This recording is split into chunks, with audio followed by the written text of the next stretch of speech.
Do-do-do-do! Happy New Year, everyone! But by the time you see this, it's going to be a week into the new year and we'll already have gotten started. So we're done with that.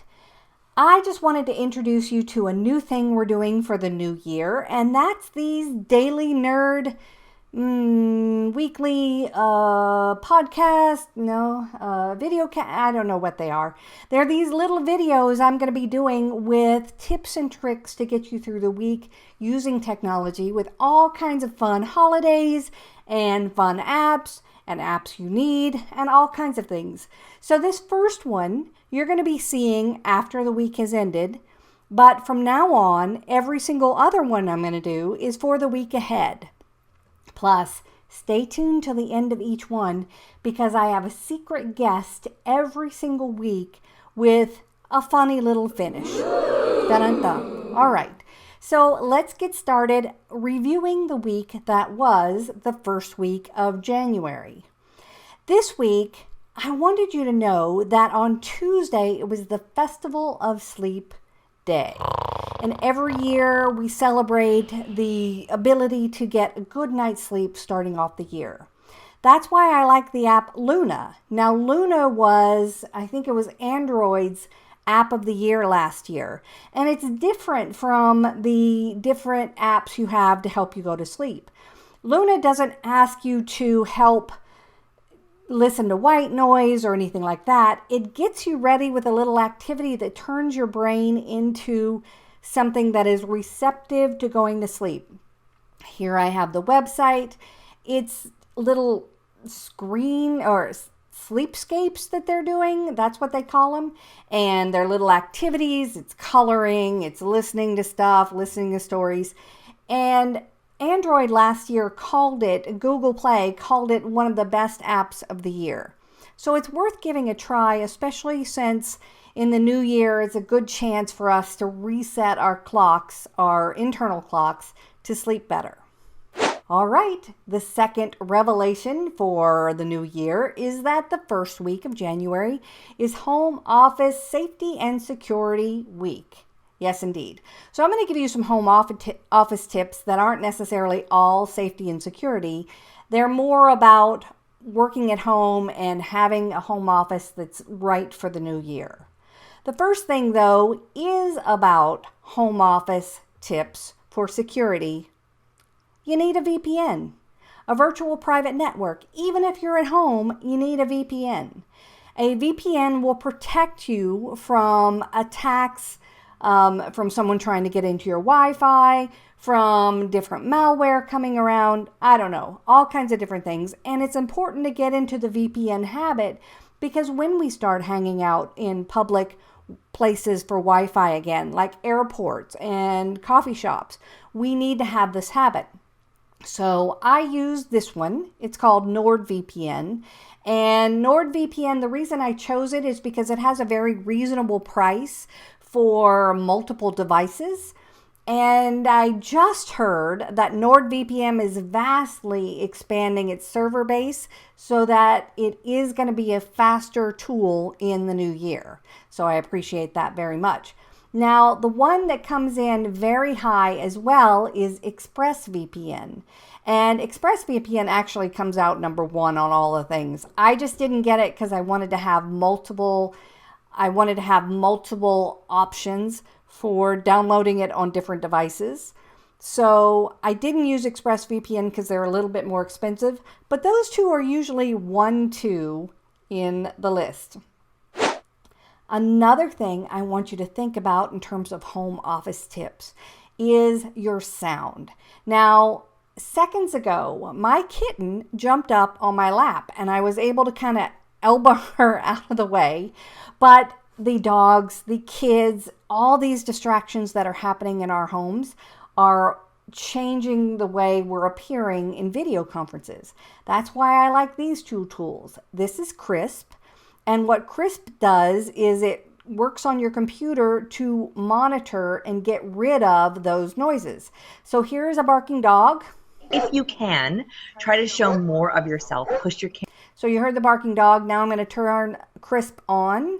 and the barking dog will disappear. Camera back, push your computer back so you can show those hand gestures.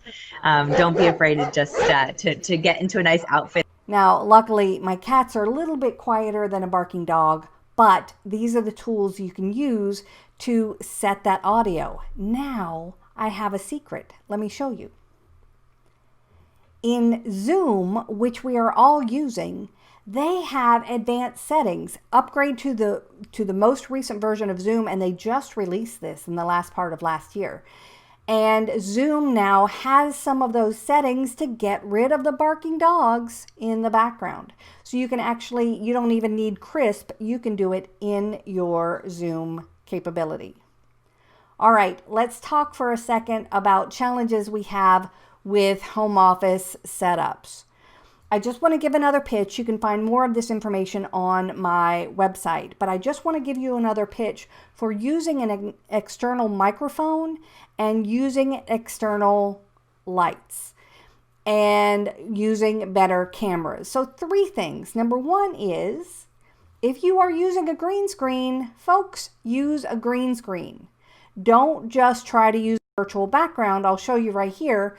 I have a green screen on that is well lit behind me. And this I did very purposefully so that I could have a more professional background. I'm still not perfect at it. There's still lighting things I need to adjust, but having this green screen makes all the difference if I want to have a virtual background rather than just having a virtual background that's crazy. Let me just give you a little background showcase here. Let's see, background and filters. So right now I have none. And I'm not going to click I have a green screen yet. So I'm going to click San Francisco here. And you can see that my hands are going in and out. When I click I have a green screen, it alters it so that my hands are no longer going in and out. You see that? It has detected that I have a green screen. Even if your green screen in Zoom is blue, you can say I have a blue screen. Or if you have a blank wall, just upgrade your use of the green screen so that your backgrounds are better. Another thing I want to emphasize is the use of a better video camera. Now, a lot of us use the video cameras that are built into our computers. They are not anywhere near as good as paying $50 or $100 for an external camera. Now, I use Logitech. These are tools that have been around for a long time. I have an older one and a newer one, and the Logitech makes all the difference in the world. It auto adjusts the color, you can fine tune the resolution, and it makes a huge difference in the professionalism of my video. In addition, you need an external microphone. Using a microphone that is inside your computer is taking away the ability for you to have a better connection with the audience on Zoom and those kind of things. So I use this, I have one right here, and it's a blue Snowball microphone, I think. It was $50 on Amazon, and I got this little swing device so that it doesn't sit on my desk and take up space, because that was a problem. So it sits instead on the side of me, and it allows me to have much better connection with my audio.